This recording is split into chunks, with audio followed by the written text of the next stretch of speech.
톡합니다. 4일째 우리가 함께 말씀을 묵상하고 있는 가운데 있습니다. 어떻게 잘 되어지고 있는지요? 아직까지 많이 보지 않는 친구들이 많은 것 같은데 그래도 최선을 다해서 함께 보면서 또 이렇게 함께 말씀을 나눴으면 좋겠습니다. 제가 할 수 있는 것은 여러분들이 말씀을 묵상하도록 돕기 위해서 조금의 힌트나 혹은 또 부연 설명들을 하는 것이기 때문에 직접적으로 말씀 가운데 읽어가면서 그 가운데 그 뜻이 무엇인지를 좀 알면서 진행했으면 좋겠다는 생각이 들어집니다. 지금 우리는 베드로 후서의 말씀을 지금 함께 나누고 있습니다. 베드로가 이제 죽기 전에 순교 당하기 전에 베드로 전서와 베드로 후서의 말씀을 적게 되는데요. 베드로 전서에서는 어떤 것을 이야기합니까? 핍박받고 있는 그 그리스도인에 대해서 끝까지 견디어내라. 그 가운데 소망이 있음에 대해서 산 소망에 대해서 이야기하면서 견디어내야 될 것을 이야기하고 있습니다. 또한 바로 베드로 후서의 말씀에서는 어떤 이야기가 나옵니까? 지금 계속적으로 거짓 교사들이 지금 이 교회 안에 들어왔는데 그 가운데서 어떻게 해야 될지에 대해서 말씀을 나누고 있는 것이죠. 사실 이제 죽기 전에 유언과 같은 말씀이 베드로 전 후서가 아닌가 하는 생각이 들어지는데 지금 이렇게 베드로 후서에서 거짓 교사에 대해서 이야기하고 있다는 것은 그만큼 그 당시에 거짓 교사들이 많이 있었기 때문이 아닌가라는 생각이 들어집니다. 그들에서 오늘 말씀 가운데 10절 말씀 가운데 그렇게 이야기합니다. 특별히 육체에 따라 더러운 정욕 가운데 행하여 주관하는 일을 멸시하지 않는 자들에게 형벌할 줄 아시니라 라고 말씀하면서 바로 10절 말씀을 진행하고 있는 것들을 보게 됩니다. 그럼 무엇입니까? 지금 육체의 욕망에 따라서 살고 또한 주님을 거절하는 자가 바로 이 거짓 교사들이라고 말씀을 하고 있고 그들은 앞에 이야기했던 것처럼 분명히 심판을 받게 되어질 거라고 말씀을 하고 있는 것이죠. 그러면서 이제 어떤 이야기 한다면요, 바로 뒷부분부터 이제 그들에 대한 특징들을 이야기합니다. 오늘 우리가 볼 말씀이 16절까지 말씀인데 뒤에 22절까지 말씀 가운데 더 특징들이 나오지만은 오늘 우리가 16절까지의 말씀 가운데서 그 두 가지의 특징들을 우리가 함께 나누고자 합니다. 첫 번째는 무엇이었냐면요, 바로 천사들을 두려워하지 않고 비방하는 그 모습들을 보게 되었습니다. 곧 무엇을 의미합니까? 바로 그들의 첫 모습은 바로 천사들에 대한 태도가 비방하고 있다, 두려워하지 않고 비방하고 있다라고 말씀하고 있는 것이죠. 바로 천사의 권위에 대해서 업신여기고 또한 그 가운데 어떻게 합니까? 그들을 부정하는 것을 보게 됩니다. 이 이면에는 무엇이 있을까요? 바로 지적인 교만과 또한 어리석음이 자리 잡고 있는 것들을 보게 되어집니다. 바로 이들이 했던 특징 중에 하나는 바로 오만함입니다. 하나님의 법을 떠나서 바로 육체의 욕망을 따라서 그 가운데 살아가고 있고 세상의 가치관을 따라 판단하는 그 모습들을 보게 되었습니다. 자신들을 자신들이 통제받아야 할 그 권위와 질서를 무시하고 천사까지도 모욕하고 있는 그 모습들이 보게 되어지는 것이죠. 두 번째 특징은 무엇을 의미합니까? 바로 삶 가운데 저들의 삶 가운데 나타나는 것이 무엇입니까? 바로 불경건하고 불의한 모습들을 이야기하고 있는 것들을 보게 되어집니다.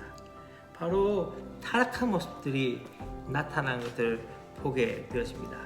마치 어떠한 존재로 서게 되어집니까? 바로 더러운 본능을 지닌 자, 다시 말하면 짐승처럼 그 본능의 노예가 되면서 낮에는 먹기를 탐하고 마시기를 탐닉하며 또 어떠합니까? 그 가운데서 계속적으로 끊임없이 범죄하는데 골모한 그러한 저주의 자식들로 나타난 것들을 보게 되어집니다. 스스로 지금 도살의 나를 앞당기고 있고 또한 불의에 삼켜질 그러한 존재가 되어지고 있는 것이죠. 사실 이 거짓 교사들에 대해서 어떤 이야기를 할 수 있다면요, 한때는 바른 길을 걸었고 구주 예수 그리스도의 의의 도를 알았고 거룩한 명령을 받았지만 마치 발람이 불의한 삭새 미혹되었듯이 이들도 또한 육체 정욕에 어떻게 됩니까? 미혹을 당하며 더러운 정욕대로 살게 되어진 것들을 보게 되어집니다. 여기서 우리가 발람의 얘기는 아시죠? 우리가 민수기 말씀을 통해서 함께 나눴을 때 이 말씀을 함께 나눴는데요. 발람이 어떤 이야기를 합니까? 발람에게 이 이스라엘 백성들을 저주하라고 했을 때 그 가운데 가다가 누가 나귀가 입을 내어서 지금 앞에 천사가 있었다는 것들에 대해서 이야기하게 되어지고 그 가운데서 돌이키는, 하지만 또다시 이 발람 때문에 어떻게 되어집니까? 이스라엘 백성들이 범죄하게 되어지는 그 상황들을 보게 되었습니다. 그렇기 때문에 이 이야기를 한 이유가 무엇입니까?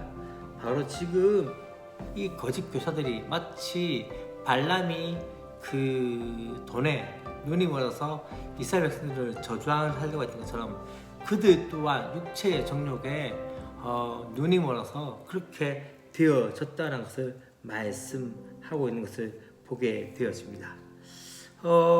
그렇기 때문에 이제 어떻게 이야기합니까? 바로 뒤에 부분을 그렇게 이야기해요. 자신의 불법으로 말미암아 책망을 받되 말하지 못하는 나귀가 사람의 소리로 말하여 이 선자의 미친 행동을 저지하느니라. 그렇기 때문에 이들 또한 저지당해야 될 존재임을 보게 되어지는 것들 보게 되어집니다. 말씀을 좀 정리하고자 합니다. 지금 오늘 제목이 피해야 할 사람들입니다. 다시 말하면 거짓 교사들이 어떠한 존재인지에 대해서 이야기를 하면서 특별히 이들에 대해서 육체를 따라서 더러운 정욕 가운데 행하고 주관하니 바로 주를 멸시한 자가 되어지기 때문에 분명한 것은 무엇입니까? 형벌, 심판을 받게 되어질 것에 대해서 말씀하는 것이죠. 그들의 특징을 두 가지로 나눌 수 있습니다. 첫 번째 무엇입니까? 바로 그들의 특징의 첫 번째는 오만함입니다. 천사를 비방하는 것처럼 그 이면에는 무엇이 있다면 바로 이 사람들의 교만과 어리석은 모습들을 보게 되어지는 것이죠. 천사까지도 모욕하는 그 모습들 가운데서 바로 그 모습을 보게 되십니다. 두 번째 무엇입니까? 바로 불경건하고 불의한 모습. 어떤 모습을 이야기하고 있습니까? 지금 이들은 더러운 본능의 노예가 되어서 살아가고 있는 그 모습들을 보게 됩니다. 육체의 정욕에 따라서 마치 발람이 어떻게 해요? 바로 돈에 눈이 멀어서 그렇게 했던 것처럼 이 거짓 교사들도 처음에는 예수 그리스도를 알았고 그 믿음 가운데 거했지만은 육체의 정욕에 따라서 살아감을 통해서 거짓 교사의 그 역할을 하고 있는 것들을 보게 되었습니다. 여러분은 어떠한가요? 진리 가운데 서 있나요? 어쩌면은 또 우리가 육체 가운데 지금 살고 있지는 않나요?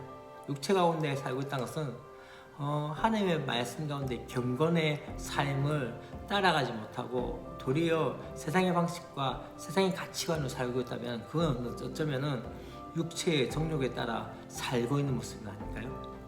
우리가 다시 한번 생각해 보면서 하나님의 법대로 또 하나님의 방식대로 사는 것들이 무엇인지 그것을 깨달아 알아가면서 좀 더 우리가 세상의 방식이 아닌 하나님 나라의 방식으로 살아가는 저와 여러분이 되었으면 좋겠습니다. 또 우리가 오늘 하루도 그렇게 거룩한 삶을 살아가는 저와 여러분이 되었으면 좋겠고 내일도 우리 다시 한번 기쁜 마음으로 함께 만났으면 좋겠습니다. 내일 봐요.